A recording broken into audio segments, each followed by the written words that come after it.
ಇದೇನು ಅಂತ ಹೇಳಿ ನೋಡ್ತಾ ಇದ್ದೀರಾ? ನೋಡಿ, ಇವತ್ತೊಂದು ಅಂದರೆ ಕಿವಿ ಚುಚ್ಚೋ ಶಾಸ್ತ್ರ ಇತ್ತು ಮಗುವಿಗೆ, ಒಂದು ಚಿಕ್ಕ ಮಗುವಿಗೆ. ನಮ್ಮ ಪಕ್ಕದ ಮನೆಯವರು ಕಿವಿ ಚುಚ್ಚಿಸ್ಬೇಕು ಅಂತ ಹೇಳಿಬಿಟ್ಟು, ಕಿವಿ ಚುಚ್ಚಿಸೋಣ ಮಗಳಿಗೆ ಅಂತ ಹೇಳಿಬಿಟ್ಟು ನನಗೂ ಕೂಡ ಅವರು ಇನ್ವೈಟ್ ಮಾಡಿದರು. ಹಾಗಾಗಿ ಅವ್ರ ಮನೆಗೆ ಹೋದಾಗ ನೋಡಿ, ಇದೇ ಪಾಪು ತುಂಬಾ ಕ್ಯೂಟಾಗಿರೋ ಅಂಥ ಪಾಪು, ತುಂಬಾ ಚೆನ್ನಾಗಿದೆ.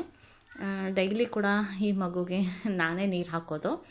ತುಂಬಾ ಮುದ್ದಾಗಿರೋ ಅಂಥ ಪಾಪು. ಅವರು ನೀವೇ ಎತ್ಕೊಂಡು ನೀವೇ ಚುಚ್ಚಿಸಿ, ಯಾಕಂದರೆ ನೀವು ಡೈಲಿ ಅವಳಿಗೆ ನೀರು ಹಾಕ್ತೀರಾ, ನೀವು ಅಮ್ಮನ ಥರನೇ ಅಂತ ಹೇಳಿದ್ದಕ್ಕೆ ನಾನು ಅವ್ರ ಮನೆಗೆ ಹೋದಾಗ ನನ್ನ ಕೈಲಿಗೆ ಅವರು ಮಗುನ ಕೊಟ್ಟು, ನೀವೇ ಕೂತ್ಕೊಂಡು ಚುಚ್ಚಿಸಿ ಅಂತ ಹೇಳಿಬಿಟ್ಟು ನನ್ನ ಕೈಯಲ್ಲಿ ಮಗುನ ಕೊಟ್ಟರು.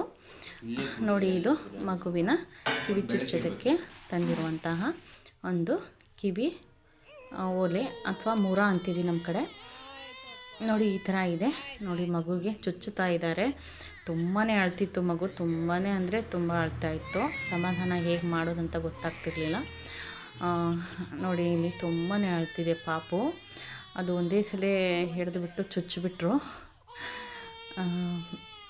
ಅಂದರೆ ಪದೇ ಪದೇ ಚುಚ್ಚೋದಲ್ವಲ್ಲ, ಹಾಗಾಗಿ ಒಂದೇ ಸಲ ಅದನ್ನು ಚುಚ್ಚಿದ್ರೇ ಒಳ್ಳೆಯದು.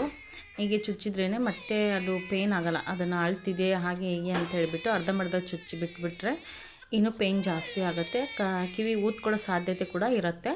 ಹಾಗಾಗಿ ನಾನು ಕೂಡ ಬೇಗ ಚುಚ್ಚಿಬಿಟ್ಟು ಅದನ್ನು ಫೋಲ್ಡ್ ಮಾಡಿ ಹಾಕಿಬಿಡಿ ಅಂತ ಹೇಳಿದ್ದಕ್ಕೆ ಬೇಗ ಅದನ್ನು ಫೋಲ್ಡ್ ಮಾಡಿ ಹಾಕ್ತಿದ್ರು.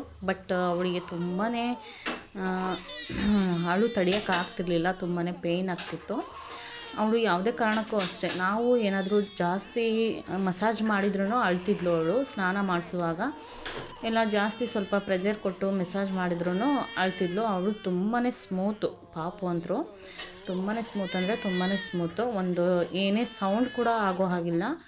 ಆ ಥರ ಸೌಂಡ್ ಆದ್ರೂ ಕೂಡ ಒಂದೇ ಸಲ ಹೆದರ್ಬಿಟ್ಟು ಅಳಕ್ಕೆ ಸ್ಟಾರ್ಟ್ ಮಾಡ್ತಿದ್ಲು. ಆ ಥರ ಪಾಪು ಇದು. ತುಂಬಾ ಸ್ಮೂತ್ ಪಾಪು. ಅಂದರೆ ಅದೇ ಒಂದೇ ಸಲ ಈ ಥರ ಚುಚ್ಚಿಬಿಟ್ರಲ್ಲ, ಅದಕ್ಕೆ ನೋಡಿ ನನ್ನ ನೋಡ್ತಾಳೆ ಮತ್ತೆ ಅಳ್ತಾಳೆ. ಯಾಕಂದರೆ ನಾನು ಡೈಲಿ ಸ್ನಾನ ಮಾಡಿಸ್ತೀನಲ್ವ ಅವಳಿಗೆ, ಒಂಚೂರು ಮಸಾಜ್ ಕೂಡ ಮಾಡ್ತೀನಿ.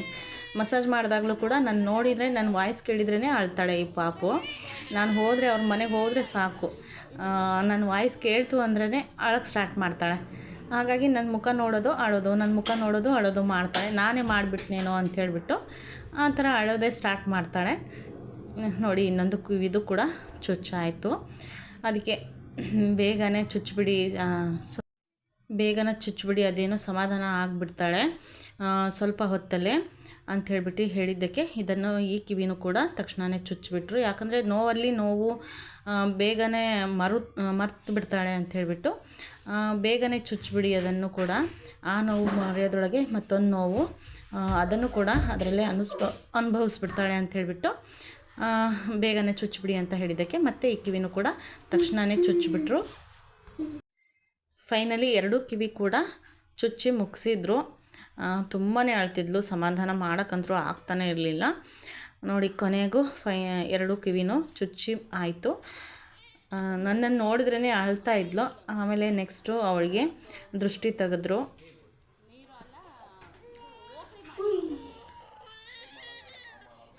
ನೋಡಿ, ಎಷ್ಟು ಅಳ್ತಿದ್ದಾಳೆ ಅಂದರೆ ಸಿಕ್ಕಾಪಟ್ಟೆ ಅಳ್ತಾ ಇದ್ಲು. ಎಷ್ಟು ಸಮಾಧಾನ ಮಾಡಿದ್ರೂ ಸಮಾಧಾನನೇ ಆಗ್ತಿರ್ಲಿಲ್ಲ, ಅಷ್ಟು ಅಳ್ತಾ ಇದ್ಲು. ನೋಡಿ, ಆ ಕಡೆ ಚುಚ್ಚಿದವ್ರನ್ನೂ ನೋಡ್ತಾರೆ, ಆಮೇಲೆ ನನ್ನ ನೋಡ್ತಾಳೆ. ನನ್ನ ನೋಡಿದ್ರು ಅಂದರೂ ಇನ್ನೂ ಜಾಸ್ತಿನೇ ಅಳಕ್ಕೆ ಸ್ಟಾರ್ಟ್ ಮಾಡ್ತಾಳೆ, ಅಷ್ಟು ಅಳ್ತಾ ಇದ್ಲು. ಆಮೇಲೆ ಈ ಥರ ಒಂದು ಕೆಂಪು ಓಕಳಿ ಅಂತೀವಿ ನಮ್ಮ ಕಡೆ, ದೃಷ್ಟಿ ತೆಗಿಲಿಕ್ಕೆ ಅಂತೇಳಿ ಮಾಡಿಕೊಡ್ತೀವಿ. ಈ ಥರ ಒಂದು ಓಕಳಿನೂ ಕೂಡ ತೆಗೆದ್ವಿ ಮಗುವಿಗೆ. ಫೈನಲಿ ಕಿವಿ ಚುಚ್ಚೋ ಶಾಸ್ತ್ರ ಮುಗೀತು. ಮಗುನೂ ಕೂಡ ಸಮಾಧಾನ ಆದಳು. ಈ ವಿಡಿಯೋ ನಿಮಗೆ ಹೇಗೆ ಅನ್ನಿಸ್ತು ಅಂತ ಹೇಳಿ ಕಮೆಂಟ್ ಮಾಡಿ.